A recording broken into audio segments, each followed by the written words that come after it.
तो आज हम बात करने वाले हैं न्यू टॉपिक के बारे में जिसका नाम है स्ट्रेथोस्कोप।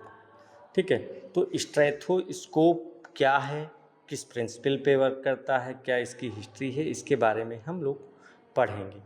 ठीक है, तो सबसे पहले बात करते हैं stethoscope. Stethoscope is a handled acoustic medical instrument used to listen the internal sound of the body. तो जो स्ट्रेथोस्कोप है एक hand held acoustic medical instrument से मेनली जिसका यूज किसके लिए किया जाता है, जो बॉडी के इंटरनल साउंड्स होते हैं उसको सुनने के लिए क्या करते हैं, इसका यूज करते हैं। हैंड हेल्ड का मतलब क्या होता है, मतलब जो जिसको हम क्या करें हाथ में पकड़ करके उसका यूज करें। ऐसे इंस्ट्रूमेंट जिनका हम क्या करें उसको हाथ से पकड़ करके यूज करते हैं उसको हैंड हेल्ड कहते हैं। ठीक है, अकॉस्टिक पता ही होता क्या होता है, साउंड वेव्स होती हैं, तो साउंड वेव पे ही क्या करता है, उसी के प्रिंसिपल पे ही वर्क करता है।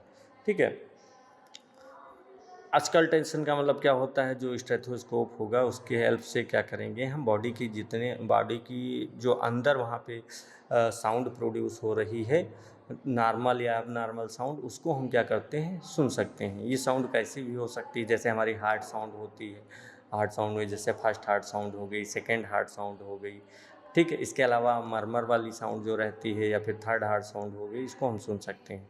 ठीक है, इसके अलावा ब्रीथ साउंड हो गई, जो हम सांस लेते हैं छोड़ते हैं, वो वाली साउंड भी क्या होता है इसमें हम सुन सकते हैं। ब्लड का फ्लो साउंड हो गया, बाउल साउंड हो गया, फीटल हार्ट साउंड हो गया, तो ये सारी चीज़ें क्या करते हैं हम स्टेथो से सुनते हैं। नॉर्मल कंडीशन में देखते भी हैं क्या होता है, उसको लगा करके वहाँ पे यूज किया जाता है। नेक्स्ट है, it is one of the most important diagnostic tools in clinical medicine and is routinely used by doctors, nurses and other health care professional. तो जो स्टेथोस्कोप है, स्टेथोस्कोप को क्लिनिकल मेडिसिन्स के रूप में कह सकते हैं, यूज़ करते हैं, एक डायग्नोस्टिक टूल मान सकते हैं इसको। ये मेनली क्या करेगा, अगर कोई डिजीज़ है, डिजीज़ की अर्ली डायग्नोसिस में या और इसका मेनली यूज़ करते हैं, क्योंकि बिना किसी इन्वेसिव प्रोसीजर के क्या करेंगे, इसको बॉडी के अंदर की जो फिजियोलॉजिकल साउंड होगी उसको हम सुन सकते हैं। ठीक है, तो इसका मेनली यूज अगर देखा जाए तो कौन करता है, डॉक्टर्स हो गए, जो नर्सेज रहती हैं वो भी इसका यूज़ करती हैं, फिजियोथेरेपिस्ट हो गए या कोई मेडिकल स्टूडेंट्स हो गए, बहुत सारे कार्डियोलॉजिस्ट, पल्मोनोलॉजिस्ट, आप ठीक है जितने भी कह सकते हैं मेडिकल फील्ड से जुड़े रिलेटेड रहते हैं, ठीक है, डॉक्टर्स, वो इसका क्या करते हैं यूज करते हैं। अब इसके क्लिनिकल यूज की बात की जाए तो हार्ट डिजीज़ में अगर कोई हार्ट से रिलेटेड डिजीज़ है तो परमानेंटली इसको हम क्या कर सकते हैं, डायग्नोस कर सकते हैं। इसके अलावा लंग डिजीज़ रहती हैं, लंग डिजीज़ को भी हम क्या कर सकते हैं, वहाँ पे असेसमेंट कर सकते हैं उसका। ब्लड वेसल्स में अगर कोई अबनॉर्मेलिटीज़ है तो उसको हम यहाँ पे आइडेंटिफाई कर सकते हैं। जो इंटेस्टाइनल एक्टिविटी हो गई उसको हम क्या कर सकते हैं, सुन सकते हैं। या फिर प्रेगनेंसी की कंडीशन में हम क्या करते हैं, वहाँ पे जो फीटल हार्ट रेट होती है उसको हम यहाँ पे सुन सकते हैं। तो ये अलग अलग कंडीशंस होते हैं जिनको क्या करके हम सुन करके पता लगा सकते हैं कैसी हार्ट रेट है। ठीक है, नेक्स्ट क्या है, the word stethoscope is derived from two Greek words. जो स्ट्रेथोस्कोप है उसको हम किससे वहाँ पे डेराइव किया गया, टू ग्रीक वर्ड से वहाँ पे डिस्क्राइब किया गया इसको। ठीक है, तो ये दो वर्ड्स कौन कौन से हैं, सबसे पहले स्ट्रेथो। स्टेथोस मीन्स क्या होता है, चेस्ट। स्टेथोस का मेनली चेस्ट होता है, मेनली क्या रहेगा, जो प्राइमरी वहाँ पे यूज करेंगे इसको, तो उस कंडीशन में वहाँ पे हम इसको यूज कर सकते। सेकेंड वर्ड है स्कोपिन। स्कोपिन में होता है टू एग्जामिन, ऑब्जर्व। ठीक है, एग्जामिन या ऑब्जर्व करना मेनली वही होता है, किसी चीज़ की क्या करना, वहाँ पे किसी चीज़ का टेस्ट करना। Thus the stethoscope literally means a instrument use to examine the chest. तो जो स्टेथोस्कोप होगा मेनली अगर देखा जाए इसको क्या कहेंगे, चेस्ट का टेस्ट करने वाला एक इंस्ट्रूमेंट्स। ठीक है, तो मोस्टली ऐसा नहीं कि चेस्ट तक ही इसका यूज किया जाता है, चेस्ट के अलावा भी बहुत सारे इसके यूजेज रहते हैं। ठीक है, तो मॉडर्न यूजेज ऑफ स्टेथोस्कोप, अब modern uses of stethoscope although usually originally designed for the chest examination, it is now use to assess the heart, lungs, blood vessels, abdomen and foetal heart rate. तो initially जब इसको discover किया गया था तो stethoscope का use केवल chest examination के लिए किया गया था, ठीक है। लेकिन करेंट टाइम में इसका यूज जो कहा जाए तो इसका यूज बॉडी के कई बहुत सारे आर्गन्स जो रहते हैं उनके आर्गन सिस्टम की बात करें तो उसको टेस्ट करने के लिए हम करते हैं। जैसे हार्ट स्कल्टेशन, तो हार्ट स्कल्टेशन जो हार्ट की साउंड्स रहते हैं उनको हम क्या करते हैं, सुनते हैं, ठीक है। हार्ट से रिलेटेड कोई प्रॉब्लम है, ठीक है, जैसे फर्स्ट हार्ट साउंड हो गई, सेकेंड हो गई, थर्ड फोर्थ इतनी जल्दी नहीं सुनाई देती, लेकिन हाँ थोड़ा बहुत वहाँ पे सुन सकते हैं। हार्ट मरमर की कंडीशन हो, गैलॉप रिदम तो हम आसानी से सुन सकते हैं। अगर वाल में कोई डिसऑर्डर है जैसे कि मिट्रल स्टेनोसिस की कंडीशन हो गई, एओर्टिक स्टेनोसिस या हार्ट फेलियर जैसी डिजीज़ का हम क्या कर सकते हैं, आइडेंटिफाई कर सकते हैं। लंग्स से रिलेटेड बात करें तो लंग्स में जो साउंड सुनाई देती है उसको सुन सकते हैं। जो नॉर्मल वहाँ पे वेसिकुलर ब्रीथ साउंड होती है उसको सुन सकते हैं। ब्रोंकियल ब्रीथ साउंड को सुन सकते हैं। वीजिंग की प्रॉब्लम होती है, जैसे अस्थमा की कंडीशन में क्या होता है, वीजिंग होता है, तो वीजिंग को भी हम क्या कर सकते हैं, वहाँ पे सुन सकते हैं, ठीक है।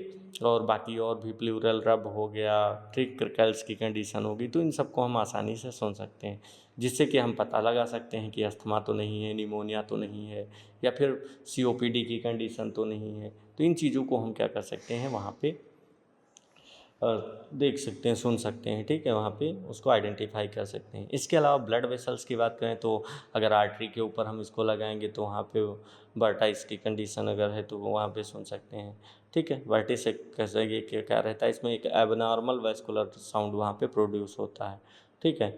मेनली इसका कारण क्या रहता है कि जो आर्टरी होती हैं वो नैरो हो जाती हैं, जिसके कारण वहाँ पे साउंड प्रोड्यूस होता है, तो उसको सुन सकते हैं। अगर एब्डोमेन से रिलेटेड कोई प्रॉब्लम है तो उसको सुन सकते हैं, जैसे कि जो हमारे बाउल की साउंड हो गई, इंटेस्टाइनल मोटेलिटी हो गई, ठीक है, हाइपर एक्टिव बाउलर साउंड हो गया, तो इन चीज़ों को हम यहाँ पे सुन सकते हैं और वहाँ से पता लगा सकते हैं कि इंटेस्टाइनल कोई ऑब्स्ट्रक्शन तो नहीं है, पैरालिटिक इलियस तो नहीं, इन चीज़ों को हम वहाँ पे आइडेंटिफाई कर सकते हैं। इसके अलावा फीटल हार्ट साउंड हो गया, उसको प्रेगनेंसी के दौरान क्या करते हैं, वहाँ पे हम स्टेथोस्कोप का यूज करके वहाँ पे हम फीटल हार्ट रेट को सुन सकते हैं, ठीक है। मेनली इसमें क्या रहता है, जो पिनार्ड स्टेथोस्कोप रहता है उसका यूज़ किया जाता है, लेकिन हाँ उसको हम सुन सकते हैं। इससे क्या होगा, वहाँ पे अगर फीटल क्या हार्ट रेट वहाँ पे होगी उसको हम आइडेंटिफाई कर सकते हैं, और फीटल वेलबींग है कि नहीं है, तो ये सारी चीज़ें वहाँ पे हम क्या कर सकते हैं, आइडेंटिफाई कर सकते हैं, ठीक है। तो वहाँ पे जितनी भी ब्लड वेसल्स हैं से, तो इसीलिए जो, क्योंकि स्टेथो क्या है, स्टेथोस्कोप एक non invasive procedure, non invasive रहता है, सिंपल है, पोर्टेबल रहता है, और इसकी ज़्यादा कह सकते हैं कास्ट इफेक्टिव कास्ट रहती है, कोई ज़्यादा बहुत ज़्यादा कास्ट भी नहीं होती है, ठीक है। तो ये सारी चीज़ें रहती हैं जिसके कारण हम इसको क्या कर सकते हैं, आसानी से यूज कर सकते हैं, ठीक है। अब हम बात करने वाले हैं हिस्ट्री ऑफ स्टेथोस्कोप की, स्टेथोस्कोप की हिस्ट्री के बारे में, ठीक है। तो सबसे पहले the invention of the stethoscope और रिवोल्यूशनाइज्ड क्लिनिकल मेडिसिन्स, ठीक है। तो जो स्टेथोस्कोप का है, सबसे पहले जो स्टेथोस्कोप का इन्वेंशन की बात की जाए तो मोस्टली जो क्लिनिकल मेडिसिन्स होता है उसमें कह सकते हैं एक रिवोल्यूशन ये लाया है, ठीक है। क्योंकि इस जो जब तक ये नहीं था, इसके आने से पहले क्या, जो डॉक्टर्स थे वो पेशेंट के जो हार्ट रेट हो गई या लंग्स हो गई या फिर जो इंटरनल ऑर्गन्स हो गए, उनकी वॉइस सुनने के लिए क्या करते थे, अपने ईयर का यूज करते थे। सीधे पेशेंट की चेस्ट पे क्या करते थे, वहाँ पे ईयर को लगा के वहाँ पे सुनते थे, ठीक है। तो जो ये डायरेक्ट वहाँ पे अपना कान लगा के वो सुन रहे हैं तो इसको क्या कहते हैं, एस्कल्टेशन कहते हैं, डायरेक्ट एस्कल्टेशन कहते हैं, ठीक है। तो पहले जो स्टेथोस्कोप ना आने के पहले क्या किया जाता था, इसका यूज किया जाता था, ऐसे वहाँ पे उसको सुनते थे। तो इसमें क्या होता था, इसमें बहुत सारे मान लिया डायरेक्ट कान लगा के वहाँ पे सुन रहे हैं तो वहाँ पे बहुत सारी ऐसी पेशेंट रहते थे वो, या फिर जो डॉक्टर्स थे उनको, दोनों लोगों को कह सकते हैं वहाँ पे प्रॉब्लम होती थी, ठीक है। या फिर कोई पेशेंट ऐसा है बहुत ज़्यादा वहाँ पे ओबेसिटी उसके है तो वहाँ पे हार्ट साउंड वहाँ पे क्लियरली विजिबल नहीं होगी थी, क्लियरली वहाँ पे सुन नहीं सकते थे। इसके अलावा जो पेशेंट थे, फीमेल पेशेंट होते थे, उनके प्राइवेसी की प्रॉब्लम्स होती थी, बहुत सारी प्रॉब्लम्स है। या फिर किसी पेशेंट के इन्फेक्शन है तो पता लगे वहाँ पे डॉक्टर्स कान लगा के सुन रहा तो उसको भी इन्फेक्शन हो सकता है, तो ये सारी प्रॉब्लम्स होती थी, ठीक है। तो यही प्रॉब्लम्स को कह सकते हैं दूर करने के लिए क्या करते थे, स्टेथोस्कोप का डिस्कवरी हुई थी। ठीक है। तो इसको डिस्कवर किसने किया था, डिस्कवर की बात करें, इन 1816 फ्रेंच फिजिशियन रेंथेलोपिस, ठीक है, फ्रांसिस थियोफिल्स, ठीक है, हाइस्थेंस लेसेन लिनैक, ठीक है। तो ये साइंटिस्ट थे 1861 में, इन्होंने सबसे पहले, फ्रेंच फिजिशियन थे जिन्होंने इसको सबसे पहले डिस्कवर किया था। ठीक है। तो मेनली इसका जो साइंटिस्ट का नाम है वो याद रखना है, क्योंकि ये ज़रूरी रहता है कि कौन साइंटिस्ट हैं। ठीक है। तो किसने डिस्कवर किया, ठीक है, वो ज़रूरी रहता है। ओके, ठीक है। तो उसको हम क्या कर सकते हैं, इसको याद रख सकते हैं कि इनका पूरा नाम क्या था, कैसे इनको, कौन इसको डिस्कवर किया था, किस सन में इसको डिस्कवर किया था। ठीक है। और तो इनका पूरा नाम क्या है, तो मैंने बताया रेने थियोफाइल हायसिंथ। ठीक है, ये इनका पूरा साइंटिस्ट का नाम है। ठीक है, जो कि सबसे पहले इन्होंने, इसीलिए इनको क्या कहा जाता था, फादर ऑफ स्टेथोस्कोप भी कहा गया था। ठीक है। तो मेनली इन्होंने किया कैसे था, एक दिन क्या कर रहे थे, जो ये लिनैक थे, इन्होंने एक यंग फीमेल पेशेंट के हार्ट को चेक करना था। ठीक है, चेक करना था, तो इसके लिए उन्होंने एक डायरेक्ट अस्कल्टेशन जो रहता था उसको करना उन्होंने सही नहीं समझा, क्योंकि फीमेल पेशेंट थी, प्राइवेसी की प्रॉब्लम। ठीक है। तो उन्होंने क्या किया, उनको याद आया कि जो साउंड रहता है, साउंड एक जो कह सकते हैं सॉलिड सब्सटेंस होता है, उसमें अच्छी तरह से ट्रेवल करती है। ठीक है। तो उन्होंने क्या किया, एक पेपर शीट ली, उसको रोल करके एक हॉलो ट्यूब बनाई, फिर उसका एक जो एंड था वो पेशेंट की चेस्ट पे रखा और दूसरा अपने ईयर पे रखा। तो उन्होंने पाया कि जो हार्ट साउंड होती है पहले की अपेक्षा काफ़ी अच्छी से सुनाई दे रही है, वहाँ पे क्लियर सुनाई दे रही है। तो ये कैसा हुआ, ये एक इनडायरेक्ट एस्कल्टेशन कहते हैं, क्योंकि उस पर डायरेक्ट चेस्ट, जो पेशेंट का चेस्ट था उसके ऊपर ईयर नहीं लगाना पड़ा, और वहाँ पे जो पेशेंट था उसको भी प्राइवेसी फील हुई, और वो डायरेक्ट वहाँ पे ईयर भी नहीं लगाना पड़ा। ठीक है, जिससे क्या होगा, और वहाँ पे जो हार्ट साउंड सुनाई दी वो भी पहले की अपेक्षा काफ़ी क्लियर सुनाई दी। तो इसको क्या कहा गया, इनडायरेक्ट एस्कल्टेशन। ठीक है। तो उसके तो सबसे पहले यही किया था। ठीक है। तो इन्होंने किया था, तो वही लिखा, he rolled the sheet of paper into the hollow tube and avoid placing in here his ear directly on the patient chest, direct auscultation. ठीक है। तो डायरेक्ट वहाँ पे एस्कल्टेशन को इन्होंने अवॉइड किया। बाद में क्या हुआ, later the develop a wooden monaural stethoscope which could be used to only 1 ear. ठीक है। तो बाद में एक मेमोरियल जो स्टेथोस्कोप था, उसको पेपर ट्यूब की, जब पेपर ट्यूब का यूज करके वहाँ पे सुनाई दिया अच्छे से, तो बाद में उन्होंने क्या किया था, जो वुडन स्टेथोस्कोप था उसको बनाया, वुड का, लकड़ी का बनाया स्टेथोस्कोप। ठीक है। इसको क्या नाम दिया गया, मेमोरियल स्टेथोस्कोप कहा गया, क्योंकि इसमें केवल एक ही जो ईयर पीस था, कह सकते हैं एक ही ईयर से हम उसको होता था, एक ही तरफ ईयर होता था। ठीक है। तो वहाँ पे हॉलो ट्यूब होती थी और एक तरफ वुडन का बना रहता, दूसरी तरफ वहाँ पे केवल एक ईयर से हम सुन सकते थे। ठीक है।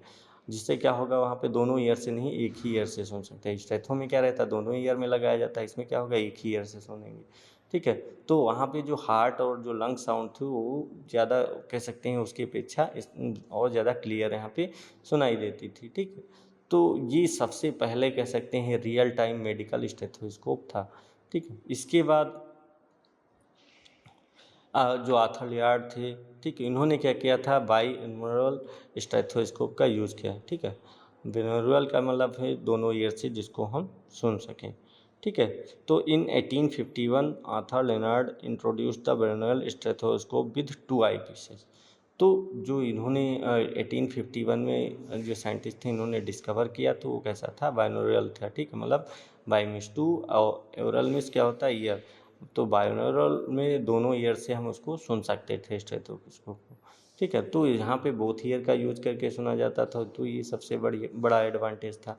और यहाँ पे जो हार्ट मरमर था, मरमर की वॉइस थी, वो भी हम अच्छे से कह सकते हैं क्लियरली वहाँ पे सुन सकते थे। ठीक है।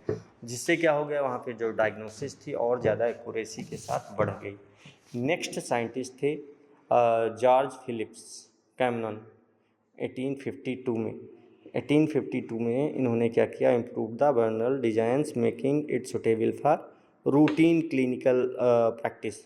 तो 1852 में क्या किया था, जो साइंटिस्ट थे जॉर्ज फिलिप कैमरन, इन्होंने क्या किया, जो बना था बाइनोरल स्टेथोस्कोप, इसमें बहुत सारे इम्प्रूवमेंट किए। जैसे कि जो फ्लैक्सिबल रबर ट्यूब थी उसको ऐड किया इन्होंने, मेटल आई पीस का यूज़ किया और उससे और अच्छे से बढ़िया बनाया, ठीक है। चेस्ट पीस का यूज़ किया, अच्छे से डिज़ाइन किया, उसको सही किया, ठीक है। और जो साउंड ट्रांसमिशन था उसको और ज़्यादा क्लियर वहाँ पे बनाया। तो ये सारी चीज़ें वहाँ पे उसको कह सकते हैं, उसको सही करके जो स्टेथोस्कोप बनाया वो ज़्यादा यूज़फुल रहा, वो रूटीन क्लिनिकल प्रैक्टिस के लिए कह सकते हैं यूज़ किया जाने लगा। तो आज मोस्टली जो आज एकॉस्टिक स्टेथोस्कोप होता है उसी डिज़ाइन प्रिंसिपल पे वर्क करता है जैसे इन्होंने बनाया था।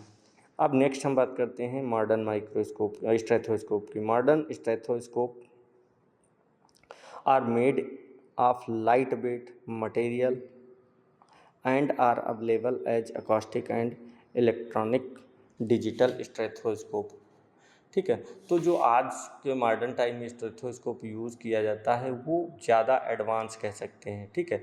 मेनली कारण क्या रहता है, ये कैसा है, लाइट वेट रहता है, इसका जो वेट होगा वो बहुत ज़्यादा नहीं रहता है, और वेट ज़्यादा ना होने के कारण क्या करेंगे, इसको आसानी से हम हैंडल कर सकते हैं, ठीक है। तो इसको आसानी से हैंडल किया जा सकता है, जिससे क्या होगा, उसको और अच्छे से वहाँ पे यूज कर सकते हैं, ठीक है। तो ये मॉडर्न माइक्रोस्कोप था। तो जो मॉडर्न इसका मेनली जो मॉडर्न माइक्रोस्कोप था, इसमें क्या किया गया, लाइट वेट मटेरियल का यूज़ कर और लाइट वेट मटेरियल का यूज़ किया गया पहले की अपेक्षा। तो जैसे इसमें क्या यूज़ किया गया, स्टेनलेस स्टील हो गई, एल्युमिनियम हो गया, ठीक है, और मेडिकल ग्रेड जो पीवीसी रहता है, सिलिकॉन रहता है, इन चीज़ों का यूज़ किया गया। तो मोस्टली आजकल जो यूज़ किए जा रहे हैं उसमें मोस्टली दो तरह के स्टेथोस्कोप यूज़ किए जा रहे हैं। एक एकॉस्टिक स्टेथोस्कोप जो कि सबसे सिंपल टाइप्स का होता था, विदाउट वहाँ पे बैटरी वर्क करता था, हार्ट, लंग्स, बाउल, साउंड सब कुछ इसमें सुन सकते थे। दूसरा क्या हो गया, इलेक्ट्रॉनिक डिजिटल स्टेथोस्कोप, ठीक है, जो कि जो बैटरी की उसमें क्या होता था, बैटरी रहती थी, बैटरी पावर्ड होती थी अच्छे से, वहाँ पे चार्जेबल था, साउंड को एम्पलीफाई कर देता था जिससे और ज़्यादा वहाँ पे क्लियर सुनाई दे, बैकग्राउंड नॉइज़ थी उसको रिड्यूस कर देता था, और वहाँ पे जो साउंड रिकॉर्डिंग हो गई कंप्यूटर या मोबाइल से कनेक्ट करके वहाँ पे आसानी से हम इसको और अच्छे से सुन सकते थे, ठीक है। तो ये टेलीमेडिसिन में भी यूज़ किया जाता है। तो ये सारी चीज़ें थी जिनका हम यूज़ करते हैं डिजिटल माइक्रोस्कोप। इसके अलावा और भी बहुत सारे टाइप्स के माइक्रोस्कोप होते हैं जिनका यूज़ किया जाता है, लेकिन मोस्टली ये दो टाइप के जो माइक्रोस्कोप होते हैं मोस्ट कॉमनली यूज़ किए जाते हैं। एक एकॉस्टिक स्टेथोस्कोप, दूसरा इलेक्ट्रॉनिक या फिर डिजिटल स्टेथोस्कोप हो गया, ठीक है। तो अगर बात की जाए फर्स्ट माइक्रोस्कोप किसने डिस्कवर किया, तो फर्स्ट माइक्रोस्कोप डिस्कवर करने के लिए वहाँ पे जो साइंटिस्ट थे उन्होंने रेने थॉर्पेन साइंटिस्ट थे, 1861 में डिस्कवर किया गया। तो ये अलग अलग साइंटिस्ट थे जिनके थ्रू उसको डिस्कवर किया गया था, ठीक है। रेने थियोफाइल हायसिंथ कहते हैं, ठीक है, लेनाइट। तो ये साइंटिस्ट थे जिन्होंने सबसे पहले इसको डिस्कवर किया था, ठीक है। इसके बाद बहुत सारे साइंटिस्ट हुए जो कंटिन्यूसली इसको डिस्कवर करते रहे, ठीक है। नेक्स्ट हम बात करते हैं वहाँ पे डिफिनीशन के बारे में। अब इसके डिफिनीशन क्या है अस्कल्टेशन की, ठीक है। तो auscultation is the clinical method of listening to sound produces inside the body using a stethoscope, ठीक है।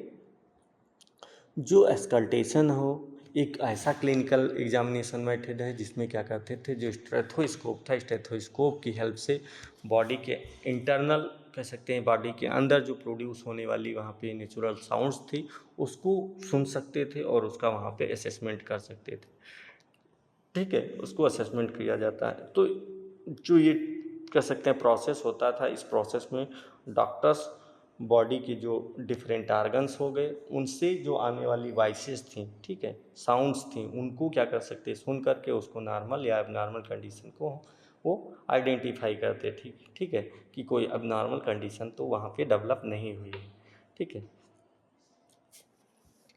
तो जो एस्कल्टेशन होता है मेनली क्या करता है यहाँ पे जो हमारे इंटरनल आर्गन्स होते हैं बॉडी के अंदर, वो कई तरह के वहाँ पे फंक्शन करते रहते हैं, और उसी कारण से वहाँ पे क्या होगी, एक साउंड प्रोड्यूस होती है। ठीक है, तो जो साउंड प्रोड्यूस होती है उसको यहाँ पे अच्छे से उसको वहाँ पे सुन सकते हैं। ठीक है, साउंड जो हार्ट, जैसे कि हार्ट की साउंड होगी, हार्ट जब कॉन्ट्रैक्ट और रिलैक्स करता है तो क्या होता है, वहाँ पे वाल्व क्लोज होते हैं, तो क्या होता है, वहाँ पे साउंड प्रोड्यूस होती है। तो जो साउंड प्रोड्यूस होती है उसको सुन सकते हैं। जैसे ही जब हम सांस लेते हैं, छोड़ते हैं, तो उसकी वजह से क्या होगा, लंग्स में वहाँ पे ब्रीथ साउंड सुनाई देती है। ठीक है, जब एक्सपायरेशन इंस्पायरेशन करेंगे तो वहाँ पे साउंड सुनाई देगी। ऐसे ही इंटेस्टाइनल मूवमेंट में भी क्या होता है, वहाँ पे साउंड प्रोड्यूस होती है। तो ये जो साउंड प्रोड्यूस हो रही है इसको हम क्या कर सकते हैं, स्टेथोस्कोप से सुन सकते हैं और वहाँ पे डायग्नोस कर सकते हैं। ठीक है, तो ये अलग अलग कंडीशंस रहती हैं जिनके आप, जैसे it helps to elevate function of heart. तो ये क्या हो सकता है, जैसे हार्ट का स्कल्टेशन, जो हार्ट की साउंड्स हो गई, लब डब जो रहती हैं साउंड, मरमर साउंड हो गई, अब नॉर्मल हार्ट साउंड हो गई, वाल्व्स डिसऑर्डर हो गए, तो ये सारी चीज़ें हैं, जितनी भी वाल्व्स के फंक्शन होंगे या कार्डियक नॉर्मल चीज़ होगी, तो उनको क्या कर सकते हैं, हम वहाँ पे सुन सकते हैं। इसके अलावा लंग्स हो गया, लंग्स में अगर वहाँ पे कोई एबनॉर्मलिटी है, नॉर्मल साउंड हो गई, ब्रीथ साउंड हो गया, जैसे व्हीजिंग हो गई, क्रैकल साउंड हो गई, जैसे कॉन्स्टिपेशन में क्या जो उसमें ब्रोंकाई में होता है वहाँ पे हो गई, तो इसमें क्या होता है, वहाँ पे साउंड प्रोड्यूस होती है। ठीक है, तो जो साउंड प्रोड्यूस होगी तो उसको हम क्या कर सकते हैं, आसानी से वहाँ पे सुन सकते हैं। और डिजीज जैसे निमोनिया है, अस्थमा है, COPD है, इनको हम क्या कर सकते हैं, वहाँ पे डायग्नोस कर सकते हैं। ठीक है, ऐसे ही ब्लड वेसल्स में अगर कोई अब कंडीशन है, जैसे वैस्कुलर साउंड प्रोड्यूस हो रही है, ठीक है, ब्राइट की कंडीशन है, तो उसको भी सुन सकते हैं। जैसे कि कैरोटिड आर्टरी, बहुत सारी ब्लड वेसल्स रहती हैं जिनमें क्या हो जाए, वहाँ पे स्टेनोसिस हो जाए, तो स्टेनोसिस अगर हो गई है तो उसको हम वहाँ पे आइडेंटिफाई कर सकते हैं। ठीक है, इसी तरह गैस्ट्रोइंटेस्टाइनल की बात करें, गैस्ट्रोइंटेस्टाइनल ट्रैक्ट में अगर कोई वहाँ पे बाउल साउंड हो गया, या फिर अब्सेंट है बाउल साउंड, या फिर बहुत ज़्यादा बाउल साउंड सुनाई दे रहा है, तो उससे हम पता लगा सकते हैं कि जो इंटेस्टाइनल मूवमेंट है वो प्रॉपर हो रहा है, कि उसमें कोई ऑब्स्ट्रक्शन हो गया है। उन चीज़ों को हम इवेलुएट कर सकते हैं। ठीक है, auscultation in one of the 4 basic method of physical examination. तो जो एस्कल्टेशन है ये फिजिकल एग्जामिनेशन की 4 बेसिक मेथड्स से कह सकते हैं वर्क करता है। जैसे कि सबसे पहले इंस्पेक्शन, तो पेशेंट को देख करके वहाँ पे एग्जामिनेशन करना, जैसे कि स्किन कलर हो गए, स्वेलिंग हो गई, ब्रीदिंग पैटर्न हो गए, ये सारी चीज़ें वहाँ पे देख करके हम पता लगा सकते हैं। सेकेंड रहता पैल्पिटेशन, तो वहाँ पे पेशेंट को हम छू करके एग्जामिन कर सकते हैं, जैसे पल्स रेट हो गया, बॉडी टेम्परेचर हो गया, स्वेलिंग कहीं है, टेंडरनेस है, तो इन चीज़ों को हम क्या कर सकते हैं, चेक कर सकते हैं। तो इसको हम क्या कहते हैं, पैल्पिटेशन कहते हैं। नेक्स्ट है प्रिकॉशंस हो गए, पाना जिसको कहते हैं, तो बॉडी सरफेस पे हम टाइपिंग करके या फिर अंडरलाइंग स्ट्रक्चर्स की वहाँ पे कंडीशन जान सकते हैं। ठीक है, जैसे लंग्स में एयर है या फ्लूइड का है, उसको हम क्या करेंगे, वहाँ पे प्रिकॉशंस करके उसको हम पता कर सकते हैं। ठीक है, इसी तरह एस्कल्टेशन में क्या होगा, हम स्टेथोस्कोप के थ्रू क्या करेंगे, बॉडी की जो साउंड होगी उसको हम सुन सकते हैं। ठीक है, चाहे वो हार्ट की साउंड हो, लंग्स की हो, या फिर बाउल मूवमेंट की साउंड हो, ठीक है, सभी को हम क्या कर सकते हैं, अच्छे से वहाँ पे सुन सकते हैं। तो ये अलग अलग साउंड होती हैं जिनको हम जो प्रोड्यूस होती हैं और उसको हम आसानी से सुन सकते हैं। ठीक है, नेक्स्ट हम बात करते हैं प्रिंसिपल ऑफ स्टेथोस्कोप। जो प्रिंसिपल होता जो स्टेथोस्कोप है वो किस प्रिंसिपल पे बेस्ड है, कैसे वो वहाँ पे वर्क करता है। तो सबसे पहले the stethoscope work on principle of sound transmission mechanism. तो जो स्टेथोस्कोप होता है ये मेनली जो साउंड वेव्स रहती हैं उनके ट्रांसमिशन के प्रिंसिपल पे कह सकते हैं बेस्ड होता है। ठीक है, क्योंकि जो बॉडी के इंटरनल आर्गन्स होंगे उनकी एक्टिविटी के कारण जो वहाँ पे मैकेनिकल वाइब्रेशन प्रोड्यूस होता है, तो वही वाइब्रेशंस को ये स्टेथोस्कोप क्या करता है, कलेक्ट करके एक एम्पलीफाई कर देता है, और ज़्यादा उसको एम्पलीफाई कर देगा, जिससे वहाँ पे जो एग्जामिनर है या जो डॉक्टर्स होगा वो आसानी से उसको वहाँ पे सुन सकता है। ठीक है, तो मैकेनिज्म कैसे वर्क करती है, सबसे पहले इंटरनल आर्गन्स प्रोड्यूसेस साउंड। ठीक है, प्रोड्यूसेस साउंड वाइब्रेशन। तो जितनी बॉडी के जितने भी इंटरनल आर्गन्स होंगे, डिफरेंट डिफरेंट आर्गन्स से क्या करते हैं, जब कोई फंक्शन करते हैं तो वहाँ पे वाइब्रेशन प्रोड्यूस होता है या फिर साउंड प्रोड्यूस होता है। जैसे कि हार्ट कॉन्ट्रैक्शन पे वहाँ पे लब-डब साउंड सुनाई देती है। लंग्स में जैसे ब्रीदिंग साउंड हो गई, और इंटेस्टाइन मूवमेंट होता है तो बाउल साउंड सुनाई देती है। तो ये क्या होते हैं, जो ये वहाँ पे वाइब्रेशन प्रोड्यूस हुआ है तो ये क्या होंगे, वहाँ पे जो बॉडी टिश्यू होंगे उनके थ्रू वहाँ पे बाहर पहुँचेंगे। तो these vibration reach the body surface, ये वाइब्रेशन जो हो रही हैं इंटरनल ऑर्गन में, वहाँ से ये साउंड वहाँ प्रोड्यूस होके वेव्स के फॉर्म में वहाँ पे बॉडी के टिश्यू और जो फ्लूइड होते हैं उसके थ्रू ट्रैवल होके स्किन की सरफेस तक वहाँ पे आ जाती हैं।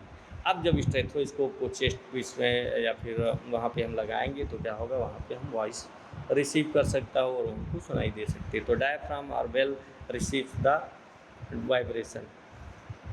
तो जो डायफ्राम इसमें रहता है, बेल रहता है, वो वाइब्रेशंस को क्या करेगा, कलेक्ट करेगा। ठीक है, तो जब कलेक्ट करने के बाद क्या होगा, उसको सुनाई देगी, क्योंकि जो स्टेथो होता है उसको चेस्ट पीस के दो पार्ट होते हैं। ठीक है, एक क्या रहता है, डायफ्राम रहता है जो फ्लैट रहेगा, थिन मेम्ब्रेन लाइक स्ट्रक्चर रहता है, वो क्या करेगा, हाई फ्रिक्वेंसी साउंड को वहाँ पे डिटेक्ट करता है, जैसे कि नॉर्मल हार्ट साउंड हो गई या ब्रीथ साउंड हो गई। बेल का क्या करता है, एक कप शेप का स्ट्रक्चर होता है, ये लो फ्रिक्वेंसी साउंड को डिटेक्ट करेगा। ठीक है, जैसे जब कभी क्या होता है, लो पिच्ड वॉइस साउंड सुनाई देती है या फिर हार्ट मरमर की कंडीशन हो, ठीक है, तो उसको वहाँ पे सुनाई देती है। ठीक है, तो चेस्ट पीस को बॉडी पर रखते हैं और जो डायफ्राम होगा, बेल होगा, वाइब्रेशन को कलेक्ट करेगा।